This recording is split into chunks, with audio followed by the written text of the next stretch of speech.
Every scientist and every academic is they're just going to frown and think this is ridiculous, this can't happen. And to be honest, I still have an issue with this to this day.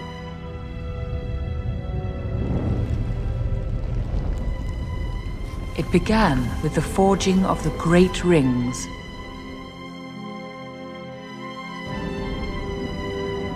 And some things that should not have been forgotten were lost. History became legend, legend became myth, and for 2,500 years, the ring passed out of all knowledge until, when chance came, it ensnared a new bearer. It's sort of difficult because I am basically a scientist and I write most of our articles in a scientific manner, and I find it very difficult to go down this path, but I don't really have an option. It began by proxy because I don't do archaeology and we don't do history. I was actually a teacher, and I was teaching Aboriginal studies and involved in writing up the curriculum for New South Wales in Australia. And I was teaching the course and got on well with the children, and therefore, because I got on well with the Aboriginal children, therefore the adults, and then they started to share with me their real history. A lot of Aboriginal people don't call ourselves Aboriginal because Ab is a prefix which is negative, as in abhorrent, abnormal.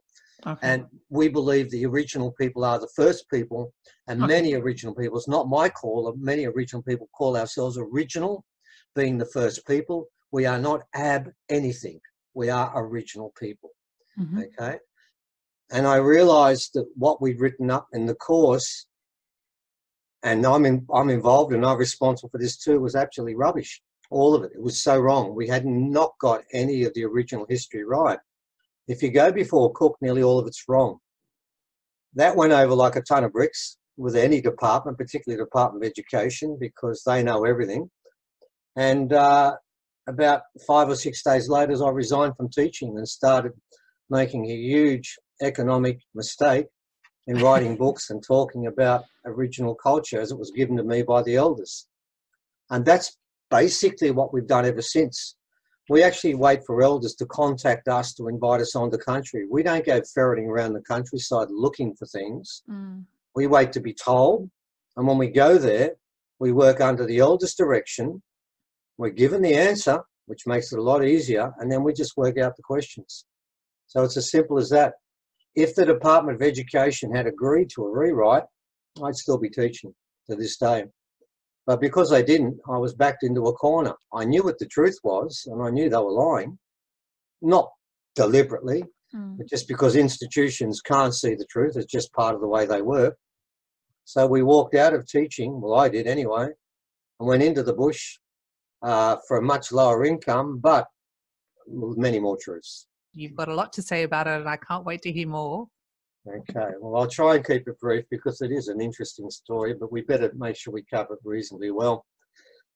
A lady rang me.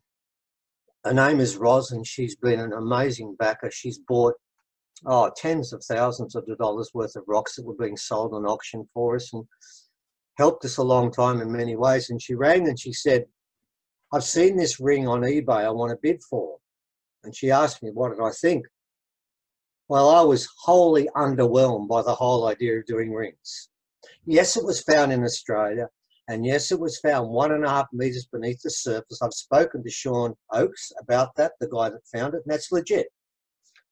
And we obviously believe 110% that that gentleman, his name is Sean Oakes, and he's prepared to put both his names up, isn't he, Evan? He said he would. So people are going to challenge me and say, we made it. No, you go and see that bloke. He'll tell you about what happened, and he had a mate with him when they found it. So that part's covered. We didn't make it. They found it. But a ring, we do skulls, we do rocks, we do engravings, we do all that sort of stuff, but we don't do personal jewellery in Australia because there's been no need to. So when she said she was going to buy this, she asked me, what did I think? I basically said, if you want. I couldn't see the point. Well, she bought it anyway. She felt she was drawn and was compelled to buy it, and she did. And then what happened was she had it at her place, and she told me something at the time, and I remember hearing, and it just went over my head. She said, the ring keeps disappearing and coming back days later. I thought, oh, yeah, okay, fine, Roz, yeah, okay, that, I can get that. And she said, it says it wants to come down to us. And really, that went over my head, because the concept of a ring, and she told me they actually ended up putting it on a table somewhere. Both of her and her husband would put it there, they'd go away, it was gone, and come back 2 days later. I thought, oh, yeah, okay, fine. I don't doubt this woman. She's never lied to me, but I just never understood it. So the ring turns up. She sends it to me, sends it in this black pouch, and it sits on a bench for 2.5 months. And I keep walking past thinking, okay, 2 paragraphs.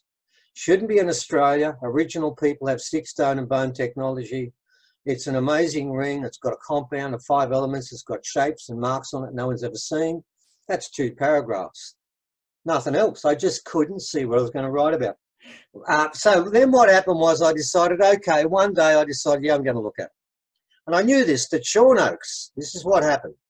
He had gone to a place called Hill End, which is on 33 degrees south of the equator. It's where the biggest nugget in a gold nugget in Australia was found. And he bought this new metal detecting machine, and he and his mate were going to go gold prospecting on the weekend, which makes sense. Hill End would be a good place to go. And that night, him and his mate decided to celebrate, and they got drunk. They celebrated their prospective finds. And he woke up in the morning, and I know this sounds a bit vague, but we're going to get to it now. And he decided, he told me it was at a whim, but I don't believe it was a whim. I reckon the ring actually called him. He decided to go up a hill that he knew there was no gold. They knew that. Everyone knew that. It was really degraded hill. It's surrounded by gold fields, but there was no gold on this hill, no tracks up there, no reason to go up there. But he just went up there to make the thing go, and probably to clear his head, because he had a hangover and he wasn't feeling great. And he knew he had 2 days' work. So he's walking up there and he gets a reaction. And he digs down and digs down and digs down a metre. And there's still, and he puts the thing over and it goes off again. He thinks, why am I doing this? There's nothing there. And finally, 1.5 meters down, which is 10, 20,000 years at least, he finds this ring and it looks like gold. So he goes and gets it assayed. And lo and behold, I've got the assay test, so we know exactly what's in there. And at the top of it, it says, no gold present, which is a great disappointment to this guy, because he could see the ring was ancient and it had symbols on it. And he's thinking, if this is gold and it's that rare, he's going to get hundreds of thousands of dollars. Well, it turns out it's copper, zinc, lead, nickel, and iron. Okay, and that's what it is. And that's in that rough order: copper first and zinc second, then the other 3 trace elements, which are much lower. And he looks at that and thinks, well, that's not what I wanted.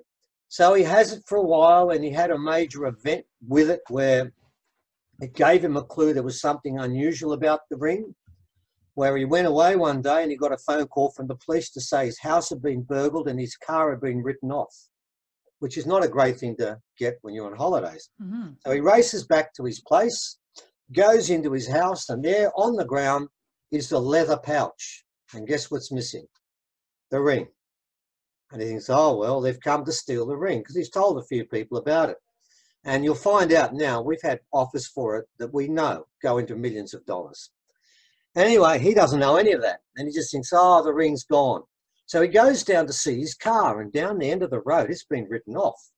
And that's quite bizarre, because the police didn't know about the burglary.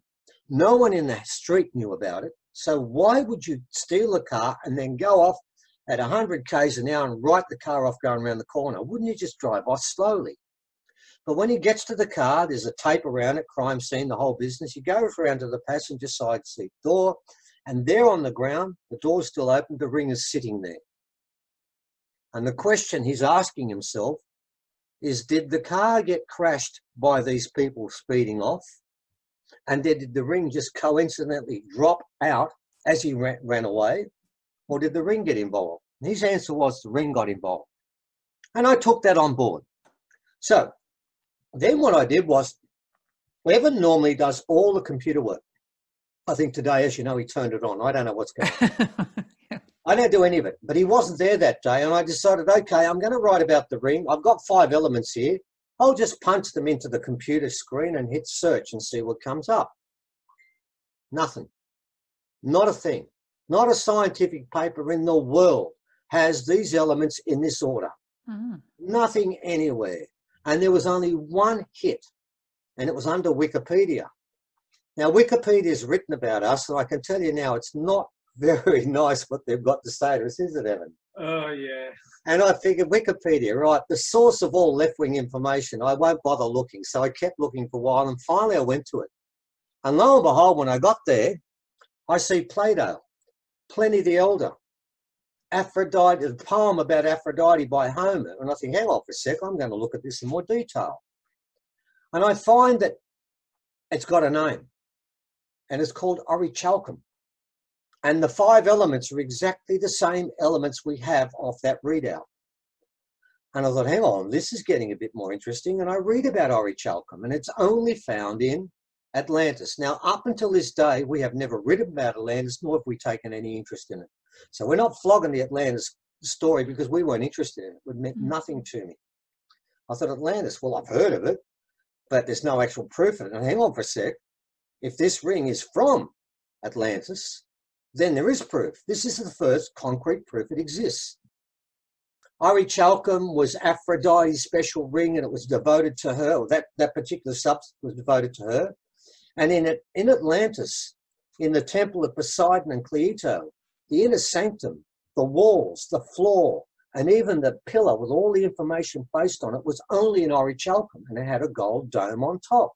I thought to myself, well, hang on, now we're getting somewhere. This is a sacred metal. But then there was still one small, say, hitch in this story, because there has been one discovery of orichalcum made, and it was made in a 6th century BC Roman galleon. Now, I can tell you, Pliny the Elder said in the 1st century BC that the mines were exhausted. Plato said in the 4th century BC it no longer existed. But in the 6th century BC, we have a Roman galleon that has, I think, 38 ingots, is it, Evan? Something like that. Yeah, and they used it for their coins, not for a ring, but for the coins. So I thought, okay, we've got 2 possibilities now. It could be Rome or it could be Atlantis. So then what we did was we looked at the breakdown of the orichalcum found in the Roman ingots. I'm thinking now perhaps the Romans are mining the last mine that wasn't destroyed in Atlantis, and they're using that because obviously soon after it's gone, it's exhausted, and Pliny said that. But this is what we found. All of the orichalcum found in the Sicilian wreck is 75% or higher copper. Ours is 73.96% copper, so it's below. All of the orichalcum in the ingots in Sicily are 20% zinc. Ours is 25.6% zinc. And then here comes the clangor. The other 3 trace elements in the ingots are 5 to 10%. Ours were 0.5%. It's a bit like homeopathy, where you put in drops of something to give it a special flavour or efficiency. And I thought to myself, well, what we've got here is, yes, they've got the same order, and so have we, but every part of what we have is completely different from what the Romans were mining. So this ring, the one I actually have, oh God, pardon me, right now, and I normally just keep it on the bracelet, and I'm holding it up now. Is that the ring? That particular ring, right, is not Roman, because their mine, every part of what they had is different to ours. Our trace elements are 10 times less. We have less copper than any of theirs and more zinc than any of ours. So yes, they are both orichalcum because of the components, and there is no mine anywhere on the planet that has this ore anywhere. It has not been made since 6th century BC, but this is not Roman. Now, that being the case, we then investigated the 2 markings on this ring, and we've got it up in articles and people can see it, and we've drawn it up. And we found, well, actually I didn't, the lady who bought this ring found that there's 2 markings. One has 4 and one has 5. And the one that has 4 is the Berber motif for Atlas, who was the son of Poseidon, who was the son of Poseidon, and which Atlantis is named after. Wow. And if you've ever seen the statue of Atlas holding the world on his shoulders, the motif that runs around the bottom was taken from the Berbers and is exactly the same as this one. So we're thinking, hang on, we've got ore that is not Roman, is the Atlantic, that is the son of Poseidon. And then we had the other symbol. The other symbol were 5 circles, and each one of them is slightly different, with straight and horizontal lines above and below. Now, if I go to Plato, he tells me about Atlantis, and he talks about the inner ring of Atlantis being 5 rings of water and land. And this ring has 5 rings, and each one of them is different. They're not the same. And of course, the rings of water and land at Atlantis were not the same too. And it was traversed by horizontal and vertical roads. Well, lo and behold, above and below each of those rings is a horizontal line and a vertical line. So what we think we have here are the 5 rings of Atlantis and the son of Poseidon, who the name Atlantis came from, who was Atlas on this ring. So between those 2 pieces of information, it became fairly obvious to me this is definitely one of the rings from Atlantis. And I'm now going to type in Atlantean rings to see what I get. And I did. And this one really blew me away. And I don't think most people know this either about Tutankhamun's tomb. And remember, Tutankhamun's tomb, Khufu's son, these are supposed to be sons of Khufu who came to Australia. So there's a strong link here all of a sudden. I find out there is another ring of Atlantis that's written about. And it was found by a French archaeologist, Marquis d'Agrain, in 1860. And I don't know why he called it an Atlantean ring, but he did. I have no idea why. And he found it and brought it back to France. And his granddaughter married a gentleman called Andrew Bilazal. And he wrote a book in the 1810s, 1910s or 20s, I don't know when.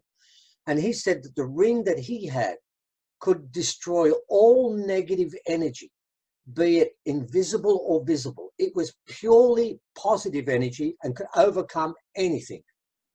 That's a huge claim to make. And of course, you can imagine that mainstream archaeologists en masse dismissed this book as a load of rubbish, except one archaeologist whose name was Howard Carter.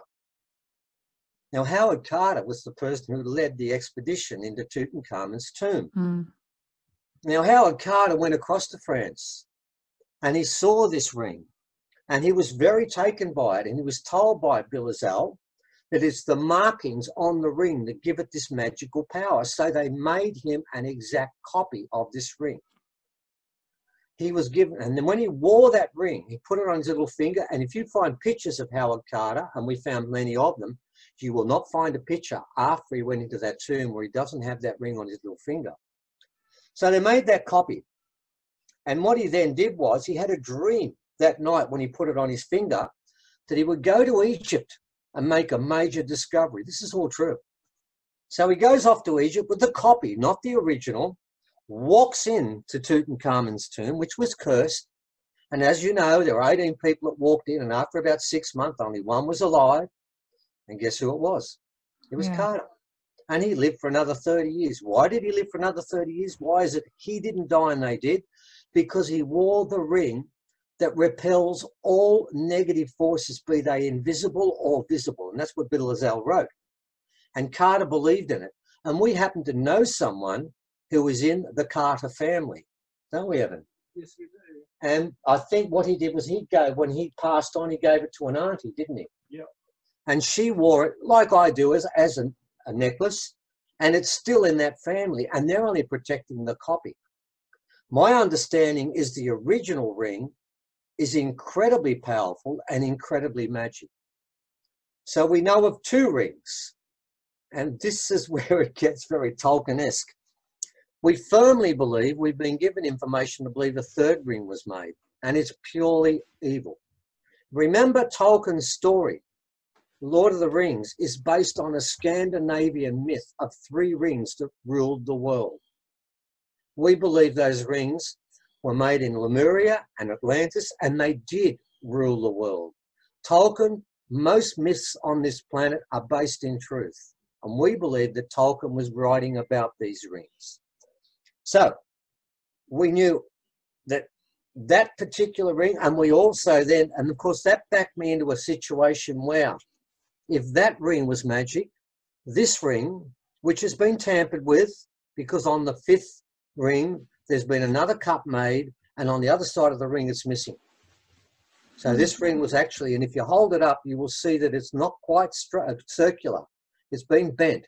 And there is an extra cup there which goes through the other side. It was cut, tampered with, and destroyed to an extent, because we do know in this ring, it was purely good also, and evil was placed inside it. And you need to understand, ladies and gentlemen, the statue of Atlas holding the world on his shoulders was not veneration.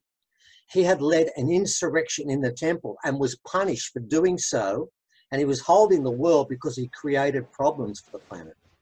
We believe Atlantis fell because this ring was tampered with, and it contains both good and evil within it. And of course, that's where it gets difficult for me, because now we're talking about magic.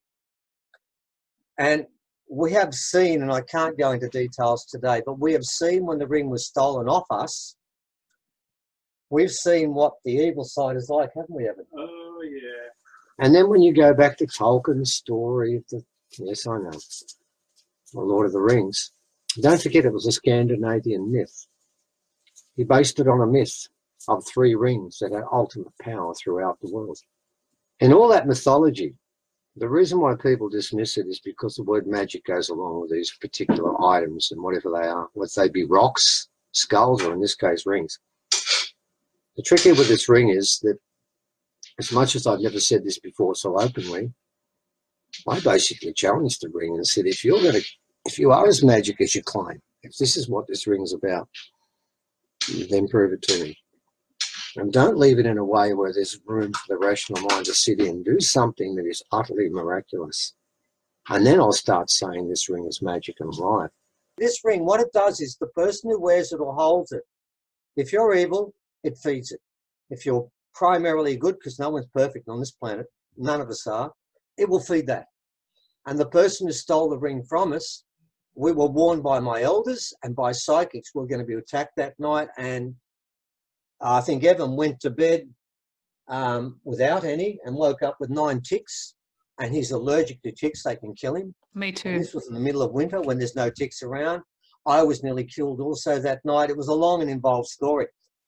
The moral of this story is what I was found was when I had the ring to begin with, and I found out the story about what happened with Bill Azal and Howard Carter, it became obvious to me that all 3 of these rings were magic, and now I had to prosecute that case. But to do that, I actually challenged the ring the first night I had it when I realized what it was. And I said to the ring, primarily, I'm not going to ask again, but if I'm going to say that this ring is magic, you as a ring, if you're magic, you have to do something to me that night to prove to me that it is magic. And what happened that night, I put it on this string, the red string, because that's the color it's supposed to be. I put it on my chest and laid down, and within 5 seconds of laying down, I had this pulsation of energy like a wave that went through the whole of my body. And every 5 seconds, it kept doing it. And it went on for about 30 minutes. And it would count to 5, and it would do it again and again and again. And after half an hour, I took the ring off. I said to the ring, I don't need any more evidence now. I now know your magic. My only question was, could it affect others? And could it affect people over a distance? And I can tell you that's the case also. So what we now have is a ring buried in Australia, taken from Atlantis. We think originally it was made in Lemuria and the markings were put on in Atlantis. The ring was destroyed, not destroyed so much as left open so that if someone with poor intentions wears this ring, they'll get what they want. They'll get exactly what they want. It does manifest, and it does create energy of itself. And It's sort of difficult because I am basically a scientist and I write most of our articles in a scientific manner, and I find it very difficult to go down this path, but I don't really have an option. We feel it has a reason why it was found now, and why that gentleman decided to go up that particular hill and turn his machine on. Not because it was just a wild fancy and a whim that he decided to do, because the ring put that thought into his head. And we believe this ring has been called back into circulation because it has a journey that was thwarted way back, but still wants to complete that journey. So we think that's why the ring is turned up now. And that's a very brief account of where the ring is up to at this particular stage. The ring in France is not turned on. You see, you have to give them ceremony. Sacred objects must be given ceremony to turn them on. They just can't be stood there and say, do tricks. Okay, it did a party trick for me. It's done a few party tricks, and we've seen that. Okay, we haven't got the time to go over now, but we've seen that.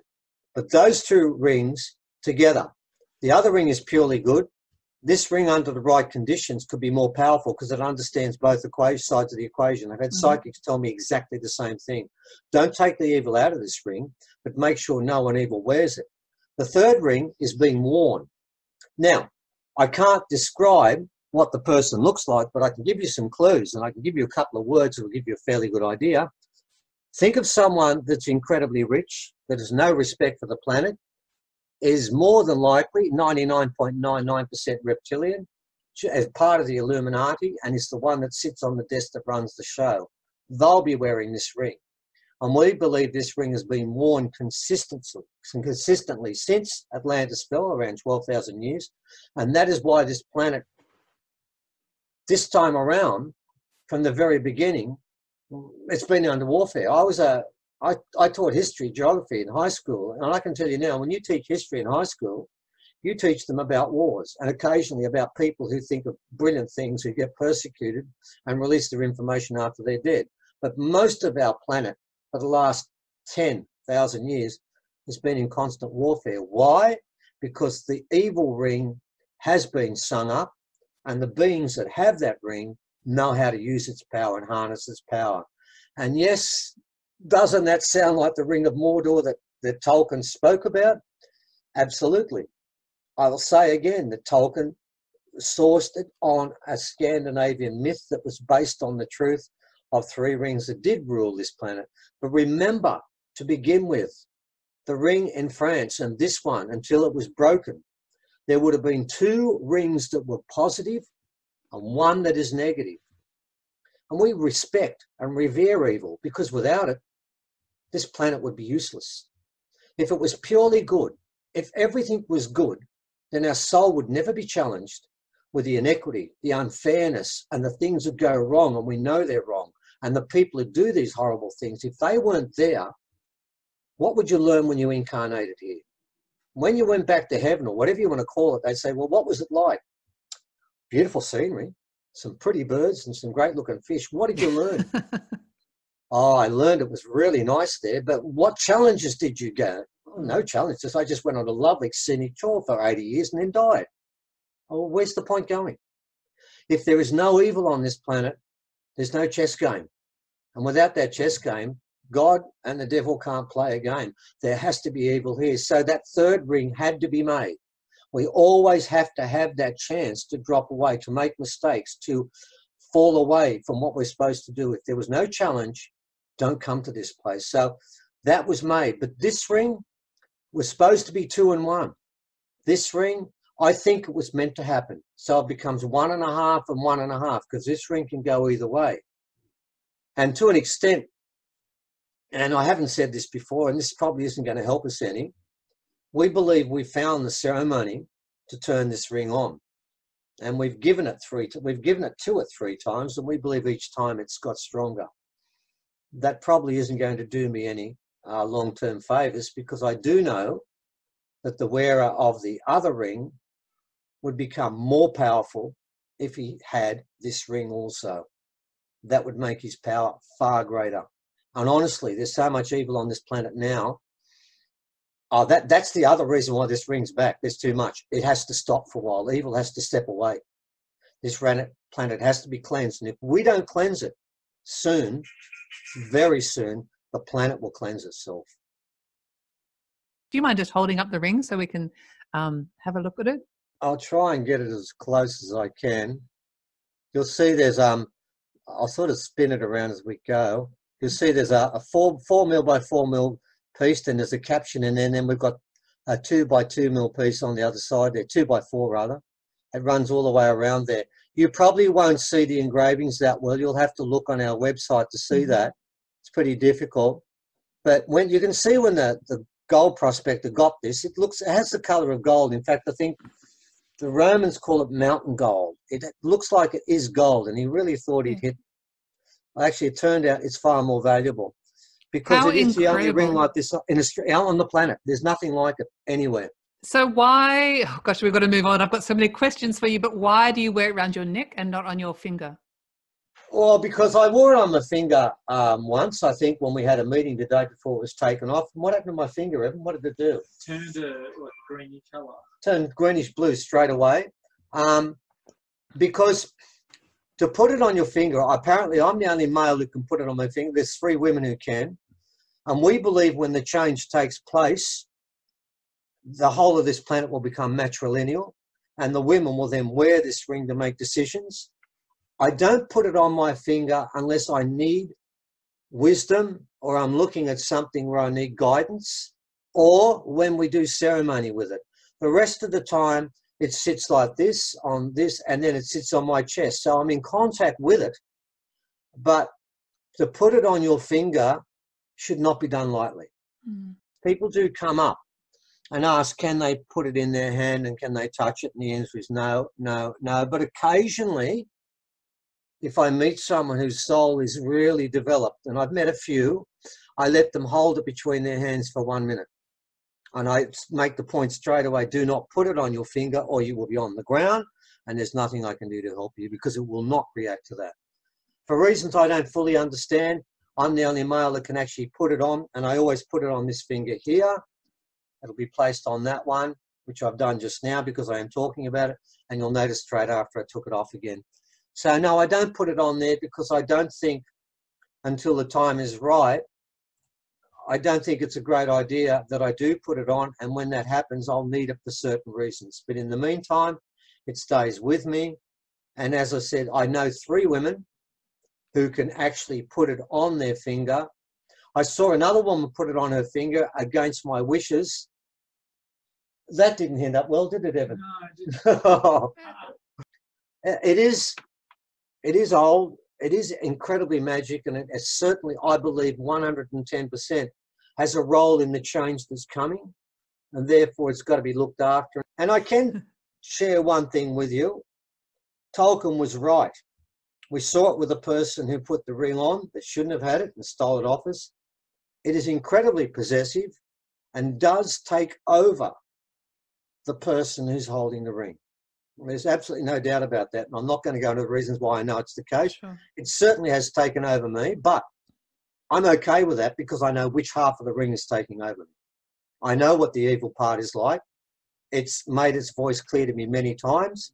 It constantly makes suggestions to me, and I ignore them all.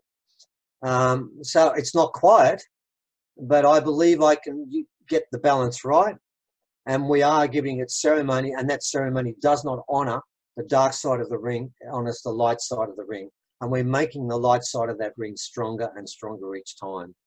Wow, well, thank you for sharing that. That's a pretty incredible story. There's a site at Gosford. It's about 5 k's out of Gosford. There's 3 walls there, and they have about 300 engravings, and quite a few of them. On the first wall, in fact, I have a manual of Proto-Egyptians. It's the earliest form of Egyptian hieroglyphs called Proto-Egyptian.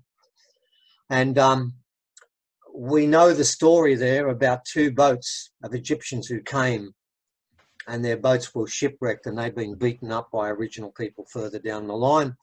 And they came here and left their story on one of those particular walls. But on the other 2 walls, on that first wall, it's about 89% Proto-Egyptian. But on the other 2 walls, which are far more detailed, The Proto-Egyptian's only 44%, so it's not Egyptian. We believe it's part of the first language, which is original, Australian original. And we believe that the original people had a language way before, a written language way before anyone else, and the Egyptians learnt the hieroglyphs in Australia.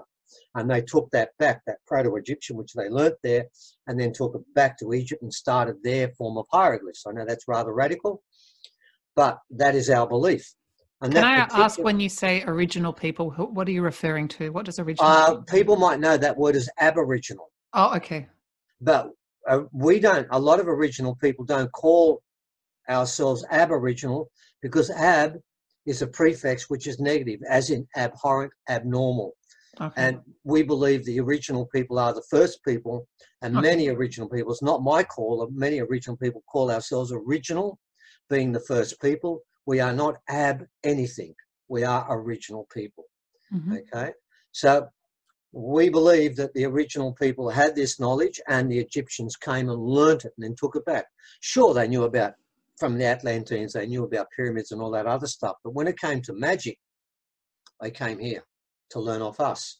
So we believe that those walls there, one is a story about two sons, Neferturu and Nefertijeb, sons of Khufu, who came here, and one of them died here after going 2 seasons westward. And of course, Carryong is on 33 degrees, and the ring was buried at a site in New South Wales that's also on 33 degrees. And Wow. I was sharing with you before we started, there's one glyph there, which is a glyph of a woman. Now, we've had quite a few psychics. I've asked psychics because I've done all the science, and I had to go and ask psychics because I want to do magic.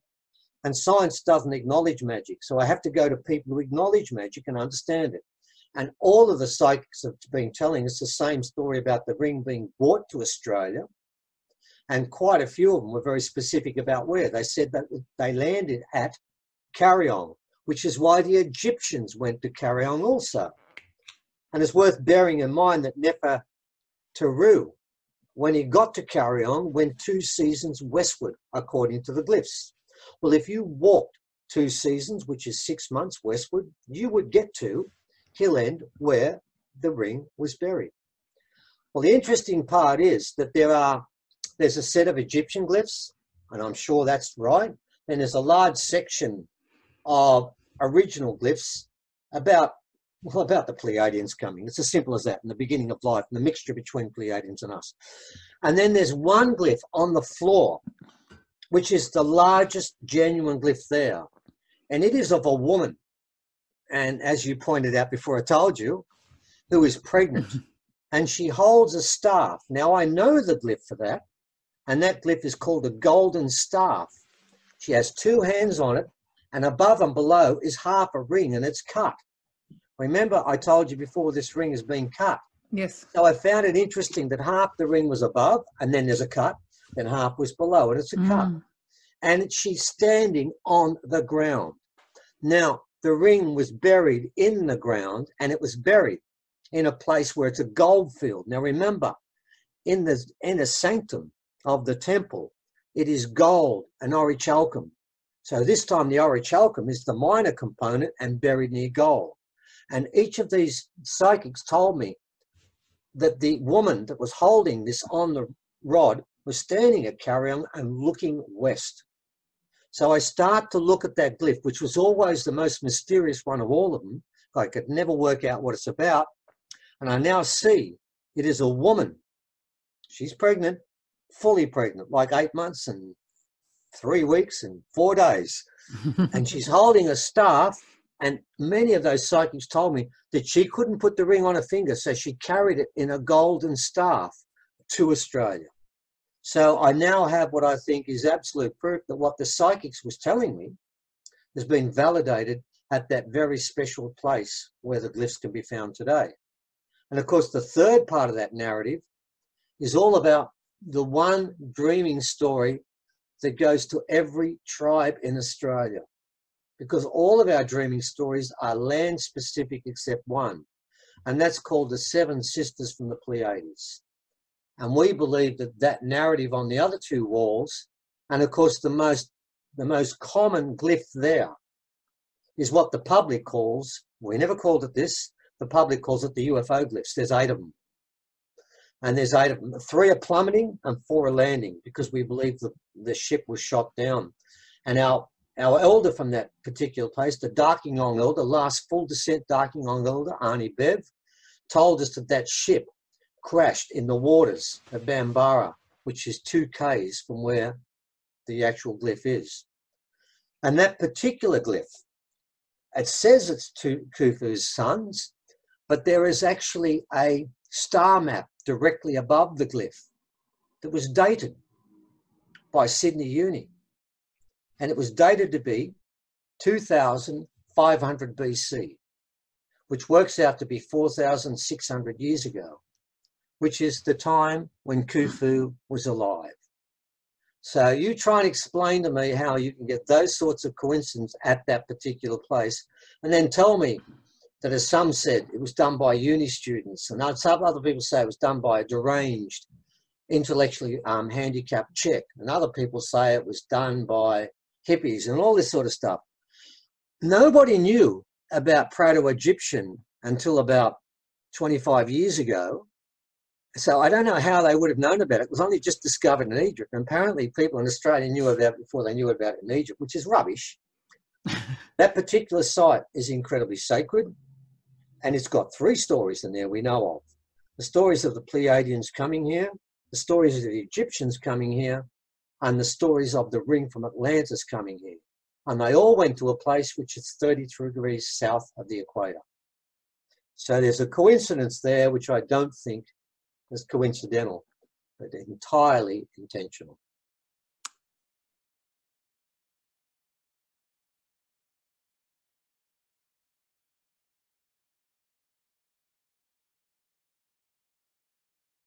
So what we're trying to do is do a thematic approach based around the prophecy of the change that's taking place. And I know that prophecy is not just with the original people. I've heard the Hopi, the Inuit, the Navajo, people from all of the Mayans are talking about the change that is coming. And I also know that those people, the ones that wear the other ring, they know this change is coming too. And that's why they're making this world so fearful and so full of fear of losing your mortgage, fear of terrorism, fear of everything. So that when, and here's the rub with this story, when the Pleiadians come, they need a certain number of souls that are awakened. And if that number's not there, it'll be very much like a Hitchhiker's Guide to the Galaxy, where the whales fly off and say, thanks for the fish. They'll leave us. And then the Earth will basically destroy humanity as it cleans the planet. So it really comes down to a choosing point. Does the Earth clean itself of us and all of humanity? Or do we cleanse ourselves to begin with? And if there is the right number of people in Australia, and it does start in Australia, I'm not making this an egocentric thing, but the Pleiadians came here first, and Pleiadians only are allowed to live in Australia. No other group in the rest of the world, all sorts of beings from other places have been there. But this was a no-go zone for them alone. And they started this concept to begin with. They came first, and they're coming back to possibly cleanse the planet. But that, he actually rang me 3 days ago because he's never given me a time. And Brendan said, it's next year. Now, I don't know if that's right or not. Next year. He said, they're coming. They'll be here next year. He said he's already seen the blue light shooting out of the sky near where he camps, because he camps in the bush. What the Pleiadians are doing is not interfering. They're amplifying what we have ourselves. And if there's not enough of it, they say, we came, we tried, but you just didn't measure up this time. You're done for. And then they leave us. So this is really an important time for humanity to stay spiritual and to believe, because as it stands now, I can tell you now, there's no way the mob in control are going to clean this planet up or leave it any, I think, worse than what it is now and continue that way. They're too locked into money. They're too locked into greed. They're too locked into filthying the place up, and they're too locked into all the things they're doing now. The token gestures they make no difference. Remember, ladies and gentlemen, 2% of our insects are dying each year. Within 40 years, there'll be no insect left on this planet. You can forget global warming, whether you want to argue for or against it. If there's no insects on this planet, we die. It's that close. The bees are disappearing, the insects disappear. When they leave the planet will die. Life dies with them. It's getting that close, and that's why they're coming. Because they know we don't have hundreds of years. We've got 2 generations, 1 generation before the planet will implode, and it will clean itself up. So